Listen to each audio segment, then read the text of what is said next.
How to open RAR files on iPhone. To get started, first of all go ahead and open up the Shortcuts application on your phone. Once you're here, tap the plus icon in the top right corner to create a new shortcut. In the search bar, look for the file action and tap on it to add. Tap on the file placeholder to open the file browser. Navigate to your RAR files location, in this case, the Downloads folder, and select it.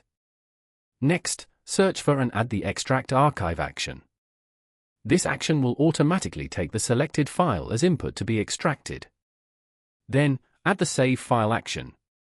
This will save the extracted contents to your device. You can rename your shortcut by tapping its name at the top.